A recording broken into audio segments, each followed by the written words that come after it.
Yeah, we don't have slide numbers on this. Let's just put slide numbers up for you, isn't it? And send this back to you again. Yeah, that would probably help. Yeah, absolutely. I agree with you. So I'll do that. I'll make sure I insert the numbers for you. Okay. Nevertheless, right now we're looking at the first slide, which has that graph of the global delivery system and the globe in the middle of it. Okay. You see that one? Yes. Yeah. So I'm going to move to the, at the end of this, I'll send you a revised version with slide numbers. But we're going to move on to the next slide then. Okay. And we'll discuss about establishing a nearshore platform as part of global delivery. There are a few things that are very directly related to a nearshore platform. One is that you need time zone proximity, and two, the time zone proximity has to be directed in a way where you're allowing for better supervision and control. And three, most likely, when you're looking at time zone proximity, you also are looking at acting as a geographical proximity, which eventually will improve your cost management. You know, in this scenario here, anything, I'm calling it far short, because it does not allow you for supervision and control, and most likely it will not improve your costs, because you're going to be traveling across so time zone and far distance. So if you move to the second slide, we're talking about within a global delivery strategy, we could actually summarize that in three different categories, where you have global service centers that are integrated and scattered around the globe. You have regional service centers, and you also have the client capabilities specific. So moving to the next slide, Katie, we have here a graph in which we're showcasing global service centers, where we have several points here that are actually kind of showcasing what the global service centers stand for. I'd like to bring in Jacques now, considering that he has been actively participating for HBSC Bank in running and establishing a global service center. And so this is Frank calling in. Hey, Frank? Yes, hi, Robert. Okay, good morning. So, Frank, meet Dr. Polk on the other end, including you. Hello, Frank. How are you? Hello there. Sorry I'm late, everyone. I just got off a train. I had really horrible reception. Okay. Well, we are right now trying to discuss the global service center, and I'm passing on the word to Jacques so he can give us a little bit of his on-the-ground experience when he established the global service center for HSBC Bank in Curitiba, Brazil. Okay? Super. Okay, great. Is Katie on the call? Yes, I'm here, Frank. Yes, she is hiding in the corner. Okay, fine. But please continue. I don't mean to disrupt. Okay. So just to answer Robert's question, the HSBC Group has a strategy of offshoring, part of its IT, work in order to reduce costs. And for that reason, they started the Global Technology Center in 2002. Today, if you look at India, they have 6,000 employees. China has 2,300. And Brazil has 400 people today, but growing. So basically, the Global Technology Centers help reduce the costs of the IT by creating an extension of teams in these low-cost countries. And so we started with India, which was, I think everyone did it, and then China, and then now we're moving away from Asia due to the concentration risk and to the fact that the time zone difference is too big with the U.S. and Canada, where there's a lot of IT development happening. And Brazil is one of the best options in the region, and that's why we decided to set up a Global Technology Center in 2006 in Brazil. And working a lot for the U.S., for Canada, but also for Europe, because we also have a good time zone proximity. So, would it be fair to say that when you first set out with establishing what you established in Curitiba, you were looking more at a client capability specific situation rather than the global service center? Can you repeat the question, please? Yes. I was asking, out of the gates, when you first looked to establish a beachnet in Brazil, you were looking more to establish something that would be considered a client capability-specific platform center rather than an integrated global service center to the rest of the ones that are established by HSBC Bank. Now, I'm sure the line is very, very poor. But I think one of the reasons Brazil was chosen was the fact that you find resources that you don't find in India or China. Brazil has a very mature IT industry. So here you find people with a lot of experience. If you're looking for mainframe developers with 30 plus years experience, you will find them in Brazil, where it's very, very difficult to find the same quality and experience in India or China due to the age of the IT industry in those countries. So that was also one of the reasons Brazil was chosen, because the group saw that they were lacking a certain type of profiles and skill sets that they could not find in India or North China, and that's why they looked at Brazil where they knew they would find them. Okay, very good, Jack. So, Casey, we're going to move on to the slide where we're looking at the title is Regional Service Center equals Nearshore Platform. This is our focus on our presentation today. And what we try to do is to present a selection process for a site requirement in a nearshore situation, a nearshore environment. So an overview of the selection process, and this selection process is a combination of several best practices that have been posted by different research institutes, and it actually is used by several multinationals around the world. And the overview of the selection process, we'll go on to the next slide. Okay. We'll see that we have 4 phases in which we look into selecting our final destination. With utilization of this site selection process, it's built to ensure that all the needed elements for a stable, dependent workforce, a high quality, question of public safety and privacy, and of course, at the end of the day, there has to be some cost competitiveness.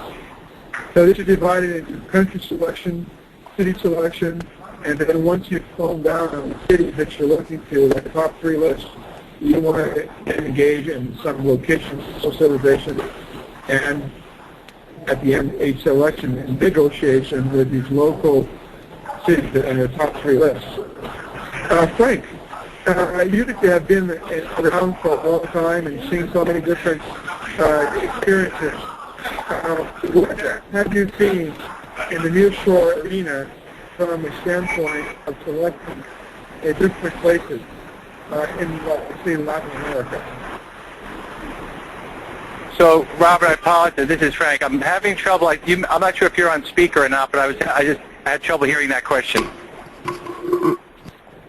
Yeah, okay. I was trying to get your perception and how you've been experiencing from your standpoint from the Research Institute as to selecting a nearshore platform in Latin America. What are the key drivers? The key drivers initially are one of 2 things: either diversification, meaning things are going fine. There's a commitment to India.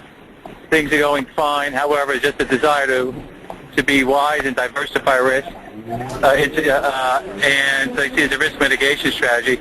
Second scenario is there's a dissatisfaction with India. And I'll just use India only because it's the most common, most predominant. There's a dissatisfaction, and dissatisfaction may have to do with service or service levels, or it may just have to do with, I had a call like this yesterday with a company who is just really struggling with the time zone difference and having to kind of work their meetings around different time zones and things like that. I see those as the 2 most predominant drivers. The third driver, it's a far third, but it's worth mentioning, and we see some sort of a cultural association, meaning somebody here in the States is from or has family from or a spouse from a nearshore destination. So they just have a cultural connection. Those are the 3. Okay, thank you very much, Frank. Now, Jacques, When you started with the process of selecting the global service center for HSBC, was it something that you needed to establish, like a business workforce team, someone on the ground that could bring in 7 different perspectives from the financial side, from the HR side, and from even local networking relationship with the local government? Robert, can you repeat? The line is unfortunately a little cut off. I'm sorry, guys. Yeah, you know, Frank, before you came on board, I made an excuse. I'm sitting at the airport in San Francisco, and there's a lot of noise behind me, and I have no control over the noise. So, can you repeat the question, please? Yeah. So I was asking that through the process of selecting your global service center, how was it that you established a local team on the ground that can move forward and going through the evaluation of all the variables that were important to HSBC? Okay, well, basically what happened in 2005, the group decided that they knew that the global technology centers were going to continue growing. HSBC employs more than 30,000 people in IT. So the trend in 2005 was that they already had India and China set up. China had almost, at that time, 1,500 people, and India was approaching the 3,000 employee mark. So they knew that the trend was not going to stop. They're going to continue offshoring work. But they also knew that they had a big concentration in Asia. So there's a big risk, politically, you get terrorism attacks in India, and India's right next to Afghanistan and Pakistan and Iraq. So the group decided to move out of Asia. And they did a research to see where would be the best place. And they concentrated the research on South America. They looked at Mexico, they looked at Argentina, they looked at Chile. And at the end of the day, they found that the best conditions were in Brazil. Due to the skill sets that are available, the cost of the time, and also the very good infrastructure you have in the country, and also the legal system that gives you certain guarantees that you have, intellectual property protected, which is also a big concern when you try to offshore to certain countries. Okay, but before you went through the process, once you established that you did establish a global service center, how was the country selection conducted first? I'm trying to go through slide 14. There is actually a flow chart going from country to city to socialized selection and then negotiation. So I'm trying to determine how this applies to what you did at HSBC.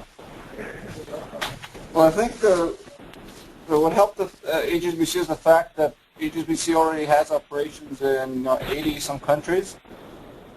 And the IT within HSBC has its own internal ranking, country by country. Brazil has a very big operation. It's got 25,000 employees. They have more than 1,800 people working in IT in Brazil. Mexico has 22,000 employees with something like 1,500 people working in IT.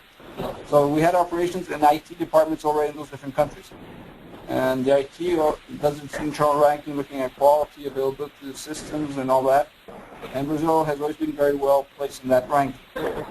So the IT within HSBC already knew that there is a very good quality in Brazil, and that helped to direct the country selection. So, and then when you move from country selection to the city selection, what cities came up on your radar screen before you chose Curitiba? Well, in Brazil, we looked at cities like Campinas, which is 100 kilometers from São Paulo. You have São Paulo, which is the financial capital of Brazil. That's where most of the big companies have their headquarters. We looked at down south in Porto Alegre, and then Curitiba.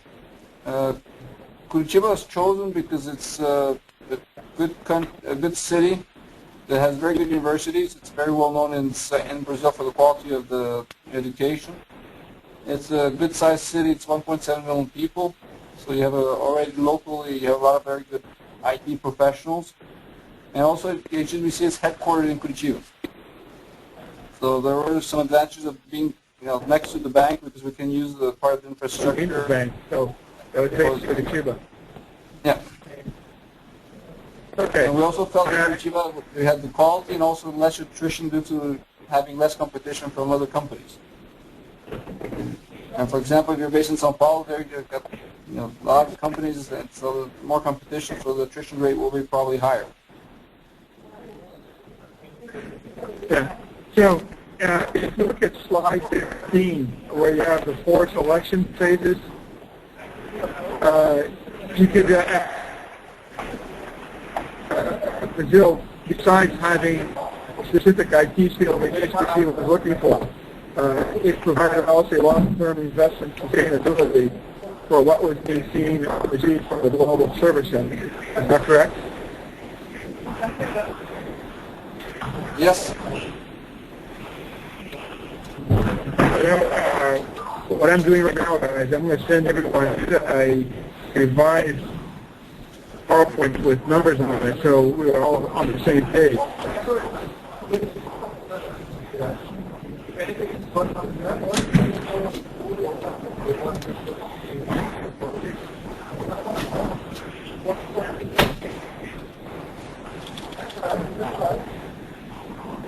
Hey, just a minute, please.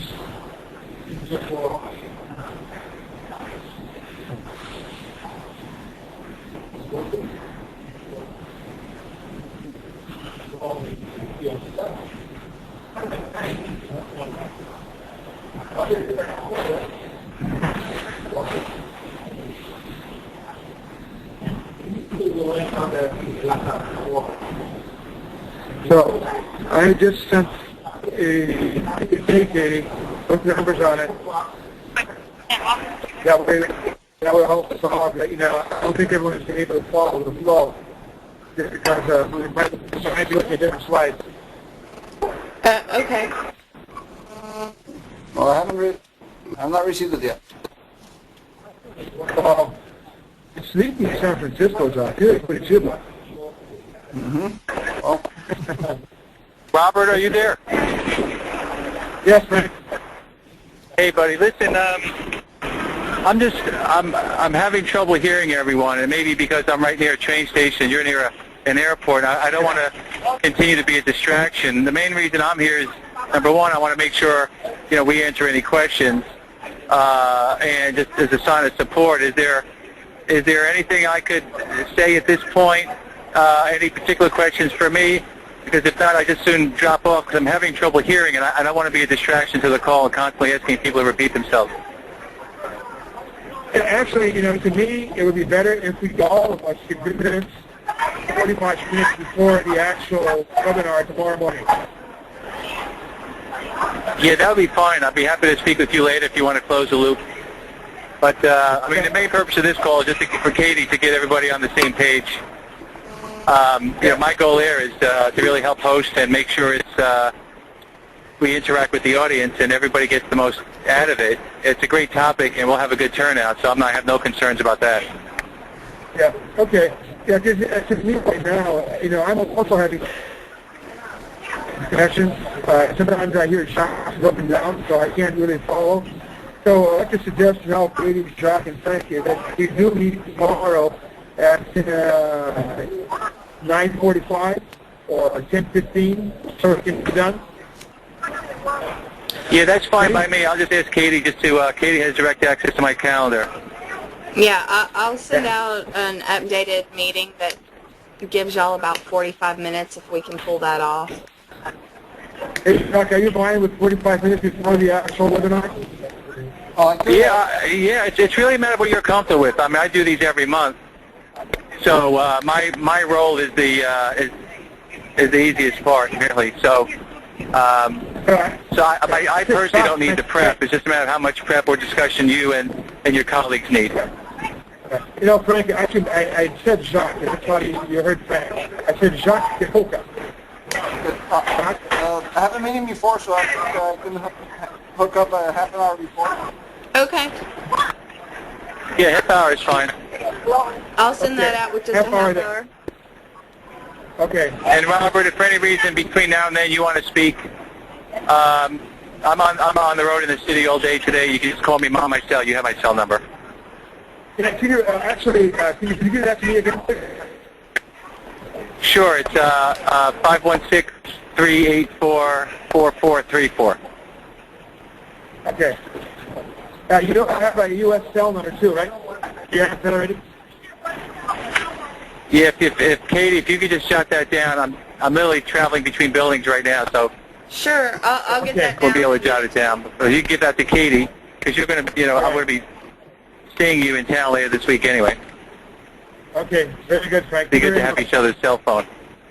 So I'm 100% confident that this will be a great webinar. We'll have some fun. We'll looking forward to showcasing and highlighting your collective experiences and expertise. And I know our members will definitely benefit. So I'm comfortable we'll be in good shape. Okay, very good. So I'll catch Okay, up John, with I'm going to sign off. Thanks, Katie. Thanks, Frank.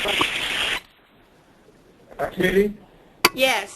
that number is 831 831 869 869 6560. 6560. All right, I'll get that to Frank.